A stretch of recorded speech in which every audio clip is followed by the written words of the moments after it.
Yeah, it's a lot of. There's someone called that's mysterious. Yeah, I like that. It's me. It's the second me. I'm joking. Get those numbers up on a weekend morning. But thank you for taking the time. Thank you for coming. The purpose of this webinar is essentially a celebration of multilingualism, so sharing success stories of people who grew up in monolingual homes, and then learnt numerous languages, and then through that experience of learning numerous languages have been able to have like the most exciting, amazing lives, whether kind of professionally or personally. So it's really like an inspirational power hour to show you guys, whether you're kind of teachers or learners, how possible it really is to learn numerous languages, and then all the benefits that come alongside that. My name is Olivia, and I'm the founder of Olea Education. So we are an education startup looking to promote multilingualism, and we do this in a super creative way, and I'll get more on that later. So I will kind of introduce, a little bit of my own kind of personal multilingual anecdotes, a little bit about the company, and then Melissa will talk. So Melissa is a language specialist and founding educator at Kabuni. Kabuni is an awesome Web3 startup doing education thingies, which Melissa will talk about later. I don't want to ruin the surprise. And then Fiona will talk. Fiona is an MFL Product Manager at Pearson. So she's going to talk a little bit about, her own journey, and also kind of anecdotes from teaching as well, which is really cool. Why languages and why now? I think languages are at the center of the human experience, right? When we look at how impressive, and like impressive is not the word, right? How insanely quickly technology is advancing. You look at the last 3 months, ChatGPT, wow. Wow, right? We need to be teaching kids how to be as human as they can, how to be the most human they have ever been, so that when the robot takeover comes, these kids have skills that can outdo the robots, and I say that in a kind of half jokey way. So when I talk about languages at the center of the human experience, think about a time when you had a conversation and it wasn't just words, right? Maybe like a really impactful, emotive conversation. Maybe it was in one language, maybe it was in a language that wasn't your own. Think about like a multilingual poetry. FYI, ChatGPT is rubbish at multilingual poetry, and I think it's because you can tell that it's not rooted, it's not like deeply set in a human experience, right? So language can really help to kind of bring out that human side of the next generation, essentially, and also us, right? And also adults. So the UK, I think, also, the US and Australia, but the UK is a very kind of unique situation, right? 36% of us kind of know another language, which is it's not amazing, but it's kind of not our fault, right? Because English is the lingua franca, and it's hard for English people to speak different languages. When you go abroad, people reply to you in English. This happens to me in Paris all the time. I think they can smell that I'm English. They see me walking and they're like, she's not French. But yeah, so the UK is kind of a unique situation. And when you look at some of the problems associated with being monolingual, this is an interesting statistic, which is shocking and very kind of disturbing. So dementia costs the UK £26.3 billion a year, £26.3 billion. One of the ways that we can alleviate or delay the onset of dementia-related diseases is to learn another language, right? Because it kind of increases the density of your brain. Basically, it creates more neurons.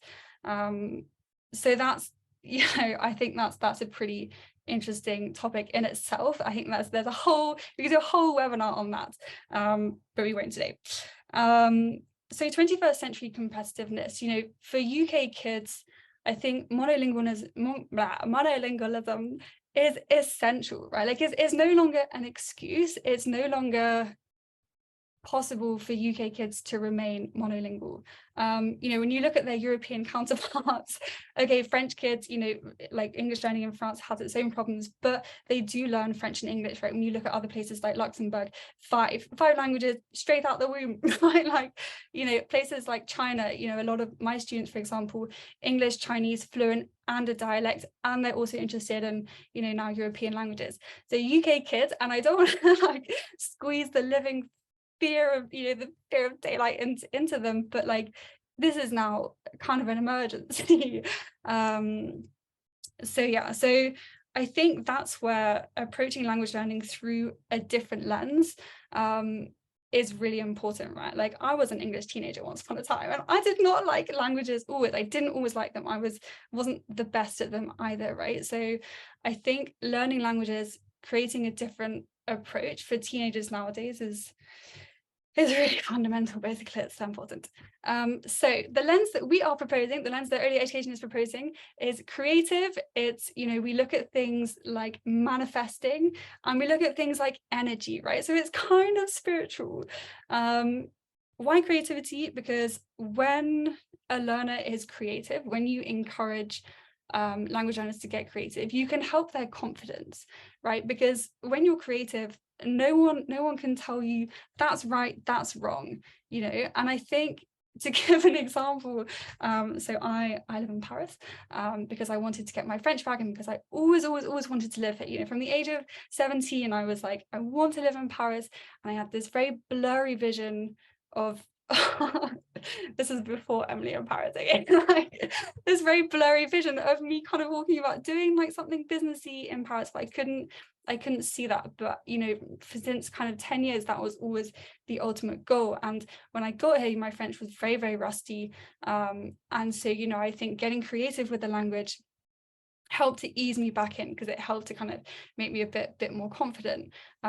And so I don't know who in the audience speaks French, but basically pote is like a mate, it's like a pal, right? But when I got here, I made a lot of female friends that, you know, there's a really strong entrepreneur community here, and a lot of my friends ended up being female entrepreneurs. I felt weird calling them my pote, because pote is, for me, it's like very kind of masculine, it's very laddie. So I created a word, potette, right? So that was a great way to kind of facilitate these friendships. People are like, oh, who's that crazy English girl inventing words? Like, you know, and it helps, right? It helps to kind of ease you in. So that's the kind of creativity angle. And you also have manifesting. And I think for a lot of Gen Z, and you know, a specific friend kind of comes to mind here. She's, you know, she's about 5 years younger than me, and she's always like, Queen, ask the universe what you want, call up to the universe, ask the universe, you know. And manifesting, it's very easy to kind of scroll through Instagram and be like, okay, is that realistic, you know? But actually, there's a lot of scientific truth in manifesting. It's essentially visualizing your goals, right? Seeing a future self and then working backwards from that. And I think there's some interesting psychologists, you know, when you look at Angela Duckworth, who has an awesome book called Grit. I don't know if maybe you guys have already read it. She talks about, you know, having passion and purpose for long-term goals is what helps people to achieve their goals, right? And so I think weaving things like manifesting into language learning is so important, right? Because you can really relate to Gen Z. You could be like, ask the universe to get you fluent in Spanish, and it will do that, right? Like, obviously you can't do that overnight, but it helps to deepen their motivation. The next thing I want to talk about, and I'm going to give myself the 5-minute buzz. So the next thing I want to talk about is energy. And I think we may lose some participants. They may be like, whoa, Oliver's got crazy. Energy is so important, right? Different people have different energy, just like different languages have different energy. And this is really, really important. I think I know so many people who didn't enjoy languages growing up, right? They kind of missed the boat for A-level, you know, maybe they did kind of French GCSE, but then they got to university and they were like, actually, no, I'm going to pick up Japanese, I'm going to pick up Chinese, right? And I learned Chinese age 19, right? Like, and then developed a very thick Beijing accent, which luckily I've managed to lose, right? Because that was a bit weird. You know, this English girl speaking with a very thick Beijing accent was quite entertaining. But different people have different energy, right? So I think that's very important for teachers to also be aware. Like, if you have a student who maybe they're interested in economics or geography, and it's because they want to go abroad, they want to explore, and they're like, no, but there's more beyond Dover. You know, there's more beyond like the outskirts of England, right? Those are the kind of kids where that's a really interesting opportunity to be like, okay, you would really benefit from speaking another language. If you want to go and live overseas, learning another language is necessary, right? So those kids who are kind of curious, they want to go on adventures, they're easy starters, right? Because they will have that, they will be able to manifest easily this kind of multilingual profile. I'm going to introduce you guys to our solution. So Olea Creator-thons is essentially a co-creative experience to inspire multilingualism. So we offer these in schools. We've done a couple so far. They're so much fun. Two that we really are kind of that we feel are the most useful for schools, that schools are really expressed an interest in, is we have this kind of futuristic career one where we teach kids, you know, the career that you want to do, okay, it doesn't exist, right? So how can we teach them through kind of language learning techniques, through very creative techniques? How can we teach them to basically become more resilient, more, you know, be able to adapt to their surroundings? And then the other creator-thon we have is kind of pre-GCSE, and that basically, yeah, it relates to like manifesting and energy, and it gets kids seeing themselves as multilingual individuals, right? It's very kind of deep. We like to get these kids to really think about, like, who am I? How can I create a multilingual profile? So yeah, and if you want to explore those, so we have 3 events in April, 2 are online, and then 1 is in London on the 22nd of April, 1 in Paris next week. I'm not sure if anyone else is in Paris. But yeah, and if you want to hear more about these, then I am available all afternoon. So yeah, so feel free to reach out and we can have a discussion. Okay, I think that is all from me. I'm going to pass over to Melissa. Yeah, over to you. Hello, thank you. Well, I was going to start off by saying that I'm another example of a multilingual individual from a monolingual home, but I see that I am in great company, and I think most people here have learned at least one other language, which is amazing. So yes, I was asked really to talk about how languages have helped my career prosper. So looking more on the professional side, as I said, did come from a monolingual home. My family had no aversion to languages. I think they had simply lacked the opportunity to learn them. So for me, it was very clear early on that I wanted to find those opportunities. And for me, it was a necessity. I had to learn languages. One of the articles that I wrote for Olea, I can't not call it Olea, just have to. But one of the articles that I wrote, I mentioned something that has stuck with me forever. I was 7 years old. I remember the teacher very vividly, and we were asked to write down what do you want to do when you grow up? What do you want to be, essentially? And she was obviously looking for a career to be written down. And I did some nice doodles of hot air balloons and things and an aeroplane. And I wrote, I want to learn lots of languages, travel the world and live in another country. Needless to say, I lost my break time. I was in trouble. I had not understood the assignment. That just made me more determined. And then my road to multilingualism, it included lots of practical experiences along the way. So I've always been a good student, but I always wanted to look beyond the textbook as well. So I'd buy a CD abroad on holiday, and I'd take out the literature when I got home, and I'd translate every song, and then I'd try and translate it in another language. I'd be there going through my massive dictionaries, you know, obviously before we had the online dictionary options. And I was very clear from a very young age that languages were going to be a massive part of my life. And yes, I learned the skills to be a translator, an interpreter, a teacher, copywriter, lots of roles along the way. But I think it's really important for people to understand that those aren't the only professions that benefit from languages. Actually, languages have been the key to my success and enjoyment in every moment of my life, actually, with jobs, with friendships, across the board. We have mentioned technology as well. Obviously, some amazing things happening right now. It's a really incredible time to be involved in EdTech, and I will be talking a little bit later about that. And as Olivia has already mentioned, using artificial intelligence, virtual reality, we're not only able to now give learners the opportunity to learn languages in more fun ways, which we are, but what about those learners who do have that sense of adventure and they want to travel the world, but perhaps don't have the means to do so, and they might lack opportunity for one reason or another? We can literally take them to anywhere in the world to learn any language, and enhance their learning.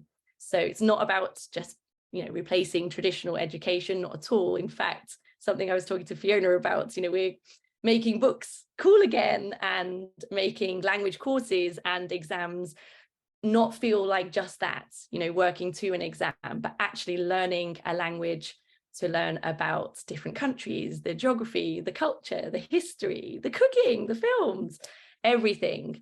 So yes, hopefully we'll be able to answer some questions about that later on.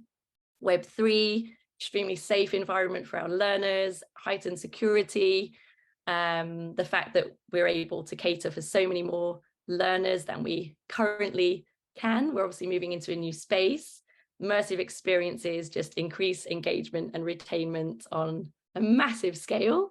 Being able to, the decentralization really of education, being able to have digital documents and copies that can be easily transferred between learners, between teachers. It really is a teaching revolution.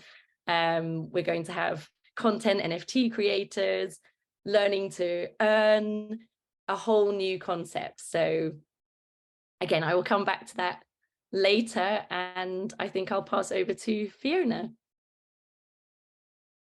Brilliant. Thank you, Melissa. It's very inspiring, very exciting to hear about all these developments. It's really, really great. I'm just going to set myself my timer to make sure that I don't overrun, because these topics are very exciting, and you can get a little carried away, I think, with talking about them.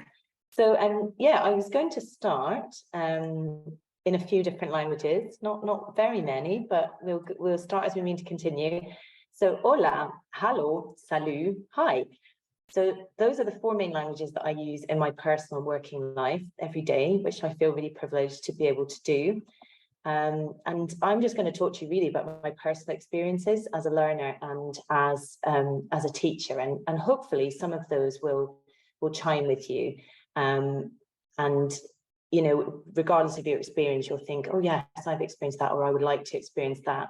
So I'm totally passionate about lifelong language learning and encouraging young people to do the same. So my background is very much teaching and learning, as a teacher for over 23 years in both primary and secondary, teaching a range of different languages, but predominantly Spanish, German in my early career, and recently French. I'm now an MFL publisher. So Melissa was talking about careers, and I've been able to start a brand new career in my midlife, which is really exciting, leading on the new print and digital Spanish GCSE courses for the Pearson Edexcel 2024 qualification. And promoting and supporting multilingualism in the UK is absolutely vital for us to have a future generation of talented linguists and teachers to teach them. And that is really vital. German, for example, will not be able to continue in the UK if we don't turn the situation around and get more linguists speaking German to teach future generations. I absolutely loved my teaching career. There is genuinely no end to the stories of the ways I've tried to inspire students in my classroom. We've talked a lot about creativity, as Olivia said, and it's absolutely essential to make those core skills such as grammar, vocabulary learning, and preparation for those pesky yet vital things called exams as engaging and active as possible, and to include a lot of creative input. The things I've done are fashion shows, food tasting, outdoor kinesthetic learning, singing and dancing, art, the list goes on. And one example is getting a rather reluctant year 9 class. Sorry, just checking. I can't see your faces now. Just checking you're still there. That's all good. Yeah, I was getting a rather reluctant year 9 class that you kind of get the eye rolls and the shoulder shrugs to enthusiastically perform a Spanish grammar song with a full band of ukuleles and drums, which was all filmed for posterity because they loved music. And I love teaching with music. I do it a lot. And that memory still makes me smile. So how did I end up as a languages teacher? I'd like to take you back to the beginning of my language learning journey. I grew up in a monolingual English-speaking household in Aberdeen, in the far northeast corner of Scotland. Some of you may have been there or heard of it, but it's very, very beautiful, quite remote. Aberdeen can feel far away from even the rest of the UK, but I was lucky to grow up fully understanding the importance of languages and being a European citizen with all of the opportunities that brought me, such as Erasmus, Comenius exchanges, and working as an assistant in Spain via the British Council. This isn't the time for politics. Obviously, Brexit has changed those things, but there are still ways to get support through the British Council and the Association for Language Learning. So you can still do exchanges, but obviously my experience was very much within Europe. I now host a new Pearson podcast called Speaking Your Language. I'll put the link in the chat. And my first question for all my guests is always who or what inspired your love of languages? There's always a spark. There's always something that started you on this journey. And the answers, of course, are fascinating and varied. In my case, my inspiration was my German teacher, Mrs. Tominik, who I met when I was 11 years old. She taught me all the way through to 17 when I went to Edinburgh University to study Spanish and German. Mrs. Tominik taught all 3 of my brothers German as well, and I still exchange Christmas cards and letters with her every year, which is really special. Because of her, I've gone on to teach hundreds, even thousands of young people languages, many of whom have gone on to study languages at university or live abroad, or use their languages to get opportunities in life, and I think that makes both of us feel really proud. In episode 2 of my podcast, I interviewed 2 former students who I taught A-level Spanish to, who have gone on to Exeter University to study German, Spanish, and French. Very proud. They are both incredible linguistic role models, so I'd really encourage you to have a listen because they just are amazing. And for young people to listen to their peers is very, very inspiring. And I've got some incredible episodes coming with people from all different backgrounds of all ages. So I'd really encourage you to have a listen as they come out. So how did my teacher inspire me and what other positive influences did I have growing up? Mrs. Tominik really brought Germany into our classrooms. That was the fundamental thing. In today's classrooms, it's relatively easy to bring the language alive for students with music, maps, blogs, and also Melissa's mentioned the incredible ed tech that's available. There are countless options for interactivity at the touch of a button. When I was learning German, those opportunities were very limited, but I was given a German name, which was Erna. And Mrs. Tominik made German recipes with us and brought in eggs to blow out and decorate. We made a typical German Easter tree, and she brought so much realia from Germany, which was the only way she could show us, at tickets, posters. And she took us on a 2-week exchange trip to Markdorf in Germany, which sowed the seed for my future passion and career. I've been lucky enough to live in Spain, Germany, Holland, Switzerland, Ecuador, South America, which has given me a myriad of skills and opportunities. But that very first step, that spark, was that exchange trip when I was 15. Exchanges are incredibly hard work. I know this from organising and leading countless exchanges and trips abroad myself, but they are so vital for inspiring students. Students can now make WhatsApp contact before the visit, and even if an actual exchange visit is not possible, there are many ways of developing virtual exchanges between schools. I'll just check that everyone's still there. As well as a language teacher playing a vital part, parents and other family members can also shape a young person's attitude and can be excellent role models. And I think Melissa and Olivia have both spoken about this. For me, educating our next generation to have a more global outlook is the critical bit, and language learning is one element of that complex puzzle. I was lucky in that my parents did provide plenty of inspiration. My dad had studied several languages at school, including Latin. He is totally fascinated by their cultures and places and is a very adventurous traveller. He took us all off to Czechoslovakia on a bus from Aberdeen, which, as you can imagine, was not for the faint-hearted, as the very first tourist to visit in 1990, which was just an unbelievable experience. My mum left school at 16 and without qualifications, but she studied to get her school and nursing qualifications later in life while bringing up 4 children. And so she taught me the real value of qualifications. My parents were also both active members of our local church and supported people of many different nationalities during their time there. Christmas Day in our house usually involved at least one person from our church community with nowhere else to go for Christmas, the waifs and strays we used to call them, but it was a wonderful experience, obviously, and they were totally made to feel at home. They were invariably from different parts of the world, including Sweden, Russia, and Nigeria. And even if you can't afford to take your children or your students abroad as a parent or teacher, or go yourself as a student, you can still instill that curiosity and sense of wonder about the world and the languages and cultures within it. For example, identifying continents, countries, and capital cities in an atlas is a great starting point. It sounds obvious, but I've taught so many children who've said, do they speak Mexican in Mexico? And they don't have any awareness of the world, and a lack of cultural capital can be a barrier to learning. And we didn't have a TV until I was 14, and I read all the time. I was constantly reading. And then my library visits eventually moved onto choosing Agatha Christie novels translated into German when I was 16, because they were really quite easy to understand compared to other foreign novels. You knew the plot would involve at least one death and a quest to find the murderer, and that's really got me hooked then on reading in another language. And at university, I read more great Spanish works of literature than I have ever done in English, to be honest. It is harder to get the current generation really fired up about reading, but it can be done, of course. And Netflix is a great source of inspiration. Some of my students who've done really well have got hooked on series from Spain or from Germany or France, other countries, which they can watch with subtitles either in the language or in English, and they're listening to the sounds, and it's engaging and they want to keep doing it. I'm very proud of my 16-year-old son for taking French GCSE, even though he's found it hard at times, and we greatly enjoyed Lupin. So that's a French series on Netflix. And he has a best friend from Ukraine who's made a huge impression on him, and another best friend who's Cantonese speaking and from Hong Kong.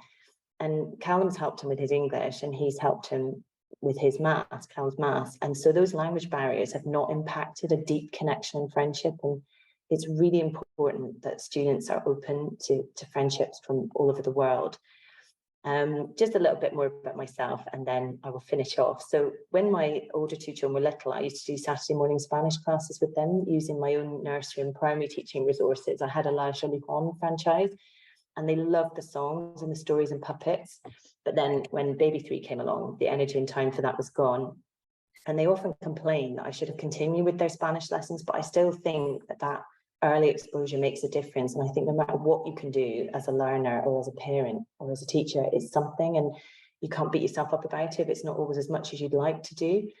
When I was 4, I lived in Canada for a year as my dad was working in Winnipeg as a medic. And I went to a partial immersion French school, and I never learned French at school after that. And my next experience of learning French was at 42 years old. So I could teach it to years 7 and 8, but I wonder at a subconscious level if that started my love of languages. And just the last thing I wanted to say is that a final consideration about multilingualism is, although it's always in the press that we're terrible at language in the UK and language entries are dropping, there is already so much to celebrate. There's so many hardworking MFL teachers out there, and multilingualism is very much prevalent in our society. We need to nurture and support home heritage and community languages in our classrooms, because a big percentage of students will already be speaking at least one other language at home other than English. Urdu, Arabic, Polish, Turkish, Mandarin, Cantonese, Yoruba, to mention just a few, and they bring all those experiences and skills with them to the classroom, and their brains are literally primed to embrace language learning. Those neural pathways are open because they're already bilingual, but we have to give them the opportunity and recognition. So there's lots more I could say, but I would say the vital things to journey from being monolingual to multilingual are fun, connection, and creativity, and then having those actual or virtual opportunities to see a world beyond your front door. And yeah, I've definitely reached my maximum time allocation, but thank you for listening to, that's obviously just a fraction of some of the things I've experienced, but I think it's just really important to feel like we're all in this together. I think it's the only way we will get more multilingual kids in the UK. Awesome. Totally agree, and especially about the creativity. So Melissa's now going to finish off the second half of her talk, and then she has 10 minutes, and then we are going to do a Q&A. So please do keep the questions coming. Yeah, it can relate to teaching, learning, anything. So over to you, Melissa. Thank you. Well, it was perfect to sandwich that in between, because we've heard a lot about the teaching and learning side. And as we said, I'm going to talk a little bit more about how languages have helped me in my working life as well. So as I always said, amazing to share experiences as a passionate linguist, both in my personal and professional life, of course. I'm always exhilarated to connect with fellow language lovers and those interested in learning them. It's been very exciting getting to know Olivia and Fiona. And as Olivia said, we all know that Brits are seldom renowned for their linguistic skills, whilst representing the UK on trips abroad, most often deemed monolingual by nature. But we're here to rewrite the narrative, and we need to address our innate ability as humans to interact in a variety of tongues, or indeed, as Olivia said early on, any form of communication or expression. So my own language learning journey actually began 30 years ago, something that, again, that I published recently, couldn't believe it, 30 years, when I was just 8 years old. And back then, I would say it was even more unusual for monolingual children to be interested in other languages, let alone beg their parents to allow them to attend a French class after school, as I did.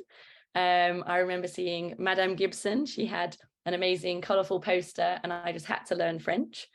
Plus, I taught my best friend into going as well. So Wednesdays were then my favourite day of the week, French club. And it turns out I was destined to be a linguist, seeing languages as both a useful and fun tool to communicate with and understand others. Within weeks of French club, I was working on 4-digit numbers in French. And by the time I started secondary school, I could really hold my own conversation-wise. But that's where I hit my first hurdle, in fact. I met someone, a teacher, who, despite being a linguist by trade, she was programmed to teach by the book to an exam, rather than fostering lifelong language learners who would go on to thrive in a multilingual world. And I, as a teacher, understand the pressures that she was under. But unfortunately, she didn't challenge or extend my vocabulary. She held me back with colours, simple greetings, numbers to 10. So I remember that first year of secondary was lost, really, and it was a shame. Needless to say, I curiously found other means to enhance my language learning, such as tuning my radio to catch French weather reports, getting my hands on anything that I could in French and German, which I'd also picked up by then and studied for many years to come. Then jumping to sixth form, so in time for the sixth form years and many part-time jobs, I'd also picked up Spanish. And I was then working 3 times a week with Madame Gibson to deliver the very French classes that first inspired me.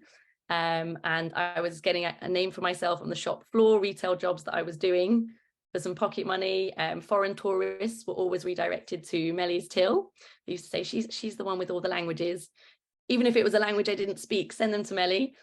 And then by university, I was juggling school language clubs. I was going into disadvantaged schools to teach and set up language clubs, retail positions, multilingual telecommunications jobs, lots of expensive textbooks to buy, but taught me a lot of value about work and budgeting as well.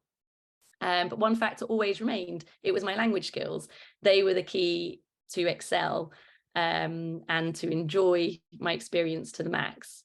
And it'll come as no surprise then that my first degree was a BA in modern languages, and I literally jumped at every opportunity to travel and enhance my professional skills in as many environments and countries as possible. I was never one, in fact, to take the conventional route, and after landing 3 amazing graduate job offers in London upon graduation, I think everyone thought I was crazy. I graciously replied, no, thank you. And I waved goodbye to the UK instead. And off I went to Spain with a backpack and a suitcase. And I was determined to work on my postgraduate degree there. By far not the easiest route, but it was the one that suited me. I'd always loved traveling, was ready for adventure, especially after an academic year abroad. Whole other story. And being fluent in Spanish, I worked as a real estate supervisor, copywriter, wedding planner, shop assistant, tutor, babysitter, all whilst carrying out my prácticas, my work experience in an international school in Marbella, Malaga, in Spain. Amazing school. I later enjoyed 8 incredible years there. I worked across 4 year groups, 2 key stages. along with establishing many lifelong friendships with several families that I tutored for many years in my spare time. I was able to develop my holistic project style teaching, very much along Olivia's creative line. I use the world as my classroom. I've literally taught on trains, planes, automobiles, and even boats in the Galapagos, Amazon rainforest, floating by the Perito Moreno, the glacier. Again, needed my languages all the way through. I'm actually quite an all-rounder when it comes to teaching. I enjoy maths, science, technology, business, art, to name but a few. How did languages make me a successful candidate for residential homeschooling, traveling tutor, and classroom roles? Well, I've been able to blend many different curricula and concepts, allowing children to learn and develop subjects while simultaneously acquiring new languages. Spent many years developing resources to suit each and every learner's needs, and very, very into individual teaching and not just catering for the masses. Every child's a whole world. And yeah, I'm now progressing to another exciting chapter, as Olivia mentioned, and I'm finally a language specialist, so a real dream come true. I'm also a mother now. There's 5 different languages spoken in my house on a daily basis. I now predominantly work online from home, albeit between 2 different countries, which again is a whole other story. But after nearly 2 decades in Spain, it's very hard to 100% commit to living in the UK all the time. I've also been able, as we talked about, to explore the amazing innovations that Web3 has to offer education. It's a really exciting time to be involved in EdTech. It's an era when traditional teaching and learning methods, as we know them, are evolving at a rapid rate. We can't stop it. The future of work for younger generations is looking incredible, both in terms of new job opportunities that don't even exist yet, as Olivia said. And of course, there's a natural decline of present trades, which will inevitably be adapted or even replaced by AI. So as the founding educator and language specialist at Kabuni, we're bridging the gap between physical and immersive experiences. We're developing eye-opening opportunities for learners to both enhance their learning, create fascinating paths of discovery, combining hands-on work, 2D computer-based activities, 3D experiences in virtual headsets as well. So we'll watch this space, we're even augmenting books, bringing them to life, and creating the world's first language apps and experiences of their kind in the metaverse. So really putting language learning out there. As I saw one of the comments in the chat, less and less, unfortunately, learners signing up for languages. Obviously, that's compulsory element changed some years ago now. So it's a question of keeping languages fun, cool, relevant, and using the tools that really help with engagement and retainment. And you put on your headset and you can literally walk into a Parisian cafe and order your croissant and café au lait in French, and you can be in Mexico, for example. You might attend a festival and Dia de los Muertos, Day of the Dead. You might visit Machu Picchu, but all of these experiences can be combined with language learning, which I could literally talk about all day, so I'm going to stop myself. Thank you. Awesome. Yes, I feel like, apologies, we could do this for days and days and days. However, we will try not to, because I appreciate everyone has a weekend to be getting on with. Like Fiona said, it's a small snippet of our experiences, just trying to put in a nutshell certain things that we think are really important. Yeah, definitely. We will now have a Q&A. So you guys have submitted some really, really great questions. I think one, if we maybe start, I go scroll up to the top. Where's the top? Okay, so Katie says she only speaks English and she travels and she has been trying to learn languages, but the apps aren't the best. What is the best way to learn language without moving to the country? Moving to the country, to another country, talking about the kind of this spiritual angle, like it's it's like, whoa, Olive, are you crazy? No, like we need to be tapping into that spiritual energy. Like, who are you? What language do you feel comfortable with? Like, what food do you like? What music do you like? When you see someone walking down the street, like, what, like, are you like, they look like they're cool, I wonder where they're from, right? Like little things like that. So I think first things first, choosing the language. Second thing is manifesting that and being like, how can I create a multilingual identity? How can I become multilingual? Like, how will I use that language? And visualizing yourself being fluent in that language. Third point is habit building. So integrate that language into your daily life as easily and as seamlessly as possible. It might just be a podcast on the way to work. It might be changing your I did this in Chinese when I first started learning, changing your phone language to Chinese. I couldn't get it back for days. I was like, what's going on? But little things like that, right? Like integrating it into your life. And we are releasing a book very hopefully beginning of summer. It's I can't tell the details too much, but we're releasing a book which literally tackles this exact problem. I mean, I'm not a native speaker and I've taught many people, and it's no barrier. I've taught A-level just as effectively, but when you're an adult, sometimes you need that boost of having someone who comes from the country who can tell you about all of the wonderful things and give you, you know, they want something from you, you want something from them. So it's whatever works for you. I mean, I needed to do grammar books. I just can't learn a language without understanding the grammar. So I need to go to France and eat cheese and drink wine and be immersed. I need that, but I do need the grammar. You know, so whether it's apps or but you know, watch a series like Call My Agent in French. I don't understand loads of it, but I just immerse myself in the sounds. And I think with adults, like if I did lessons for adults, I would focus a lot more on the culture, I think, and the food and the geography and the drink, because you don't really want to spend ages learning how to say your name and buy tickets. It's, you know, the learning has to be tailored for you. So, and don't be too hard on yourself. It's much harder to learn language when you're older. It just is, you know, and you just have to persevere, and getting to the country or watching series in that language will always help, probably more than anything. Definitely. I think you've just hit the nail on the head there. It's all about purpose.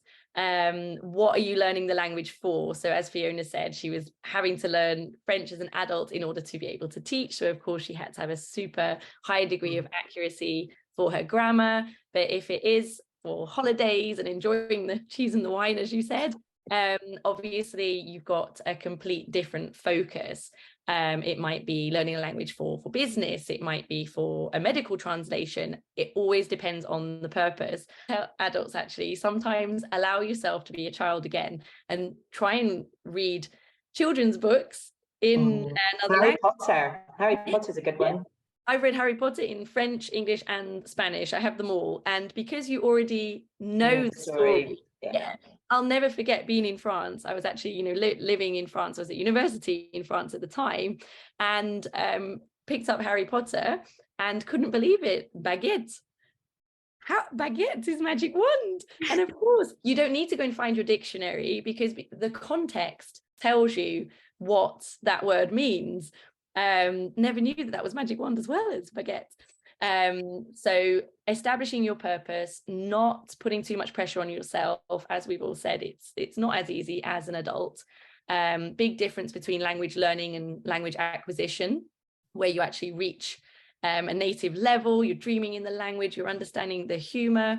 Set yourself digestible chunks, goals. What do you want to learn this month? Is it so that you can get by in a business meeting? Is it so that you can order for your family on holiday? The thing is, we fixate on teaching the nuts and bolts, and it is important, but it's more this holistic thing that they're watching a whole film in Spanish and they'll just embrace that, and they can have the subtitles in English.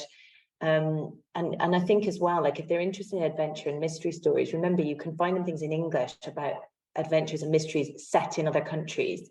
And then that fuels their interest to find out more. It doesn't always have to start with like, hola, ¿cómo te llamas? I mean, that's great too. And, you know, I've done all that and young children love that and the songs, but it's almost like they're doing something really, really fun. And the fact it's about languages is an incidental thing. And I think that's the key with young children. You know, when I do songs and they're just like, oh, that's that weird lady who has the puppets. And they don't really think, oh, she's the Spanish teacher who, they never thought that. They just feel like, we do games in Spanish and we do songs.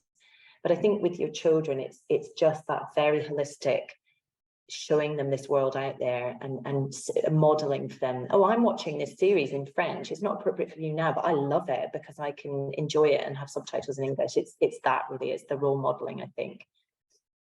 Yeah, awesome. I think that's a really nice way to end. Yeah. I think everyone, thank you so much for coming, and especially on a Saturday morning.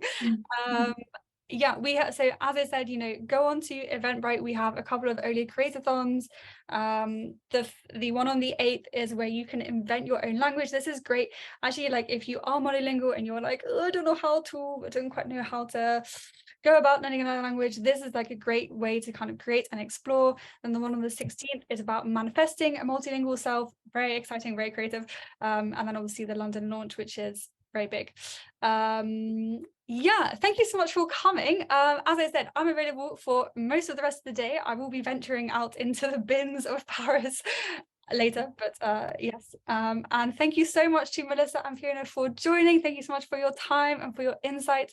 Thank you everyone for all your very good questions. And yeah, add us on LinkedIn, add us on socials if you have any more questions. We'd be very enthusiastic. As I said, we could talk for days, but but we won't. So yeah, so thank you everyone for coming. Thanks everyone. Thank Lovely you. to meet you all. Bye. Thanks. Okay, Bye bye. stop the recording. How do I do this?